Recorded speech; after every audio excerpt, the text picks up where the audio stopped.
The courtroom was silent. So silent you could hear the hum of the ceiling fan overhead and the distant shuffle of a paper dropped 3 rows back.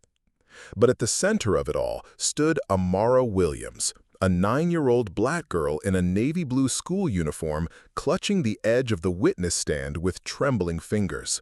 Her eyes weren't afraid, not anymore. They were focused, burning with something deeper than anger. Judge Mitchell leaned forward. "Amara, do you understand why you're here today?" She nodded once. Then, slowly, deliberately, she lifted her right arm and pointed across the room. At Officer Grant. The man chuckled, soft and mocking, as if the entire court was a joke. "That's the man," she said, her voice just above a whisper. "That's the one who took my mom." The laugh vanished from Officer Grant's face like fog in sunlight. His jaw tightened, his eyes narrowed. "Excuse me?" he said, loud enough to interrupt the silence, but the judge raised a hand before he could say more. Murmurs rippled through the room. "She's just a child," someone muttered. But Amara didn't blink. Just 2 months earlier, she had been that quiet girl no one noticed, the one who doodled during lunch and stayed late after class. But something had changed the night her mother vanished, when a routine visit by police ended in silence, and the officer assigned to the case showed up at their door smiling. Too calm, too quick, too cold. What happened next would make that smile disappear forever. But the next name she spoke would shift the entire case. 2 weeks before the trial, Amara had barely spoken a word. Her teachers thought she was shutting down. The school counselor, Miss Shelby, noted in her report, "Withdrawn, quiet, emotionally locked, possible trauma." But one drawing changed everything. A crude sketch, done in blue crayon, showed a woman lying on the ground, arms limp. Standing above her was a tall man in uniform. His smile was exaggerated, almost cartoonish. In the corner of the page, written in shaky letters, "Don't forget his face." Miss Shelby brought it to Principal Hastings, then to the police. But nothing happened. "They're just drawings," Officer Grant had said, smirking as he flipped through them. "Kids have nightmares. You want me to start arresting ghosts now?" That was the first obstacle, being dismissed because of her age. Back home, Amara stayed silent, until she found something her mother had hidden inside the base of a broken lamp. A tiny voice recorder, still intact, still blinking red. She pressed play. "Amara, if anything happens to me, it's Officer Grant. He's been following me since I filed that report on the missing evidence. Tell someone, don't let this die." Amara didn't cry. She walked to the kitchen, sat down with her grandmother, and simply said, "We need a lawyer." The second obstacle came fast. No one wanted the case. That is, until Eleanor Grace showed up, a civil rights attorney who had taken on cops before and won. What Eleanor said after hearing the recording? "We're not fighting for justice. We're fighting for truth they buried." The trial began on a rainy Monday in Fulton County Courthouse. Reporters weren't allowed inside, but word had already leaked. A black child testifying against a decorated white officer? It was the kind of headline that drew whispers long before the gavels fell. Amara sat beside Eleanor Grace, her small hands folded neatly. Across the aisle, Officer Grant leaned back in his chair, arms crossed, his badge pinned proudly to his chest. He smirked every time Amara looked away. The third obstacle hit hard. The system was built to protect him. Day after day, his lawyers painted Amara as confused, even mentally unstable.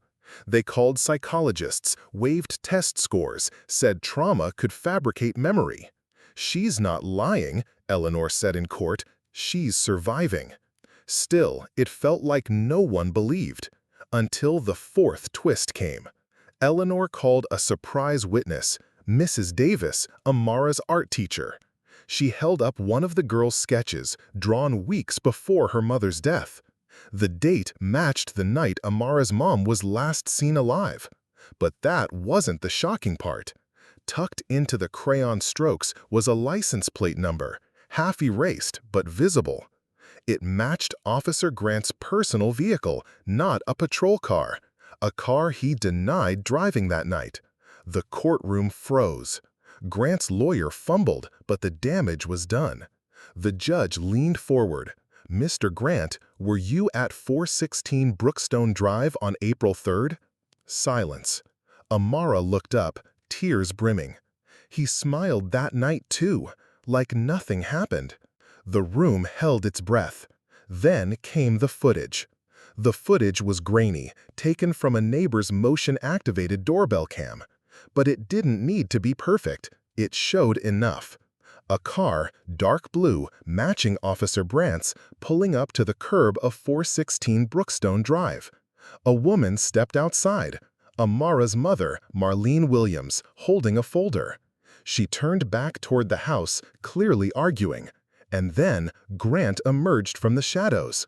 No badge, no backup, just him.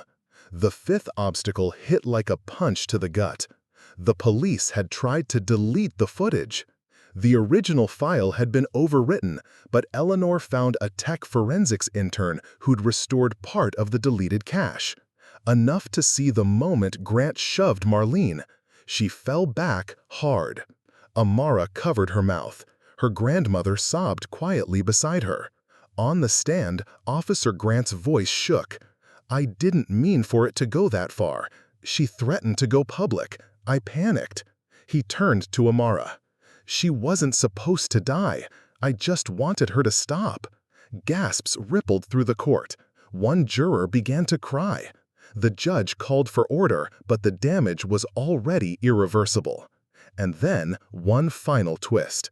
The court-appointed guardian who had once advised Amara be sent for psychiatric evaluation, he stood up and handed Eleanor a folder. It contained internal complaints against Grant, 5 of them, all buried, all signed off by a former chief. Amara didn't flinch. She looked straight at Grant and said calmly, "You didn't just hurt her, you taught me not to be afraid of you." The courtroom sat in stunned silence as Amara stepped down from the witness stand. Her shoes made soft taps on the polished floor, echoing louder than any gavel strike that morning. Officer Grant sat motionless, the uniform on his chest no longer a symbol of trust, but of betrayal. The jury deliberated for 6 hours. When they returned, the foreman's voice was steady. "We find the defendant guilty on all charges: manslaughter, tampering with evidence, and obstruction of justice." Grant's face didn't move, but his eyes flickered, like a man realizing the badge on his chest had become the weight pulling him under. Judge Mitchell's voice was low. "You wore that uniform to protect. You used it to silence. This court chooses not to." The sentence? 25 years without parole. But Amara didn't react with cheers or tears. She simply reached into her backpack and pulled out a single object, her mother's old watch, the one that had stopped ticking the night she disappeared. She placed it on the edge of the witness box. A silent gesture, but it said everything. As she walked out beside Eleanor and her grandmother, cameras flashed, reporters shouted questions. But Amara didn't speak. She looked up at the sky, the sun finally breaking through gray clouds. A new day. The final quote on the screen read, "They told me I imagined it, but the truth doesn't need to be loud. It just needs to survive." And, just before fade out, what if no one had looked at her drawing? Pause. Then black.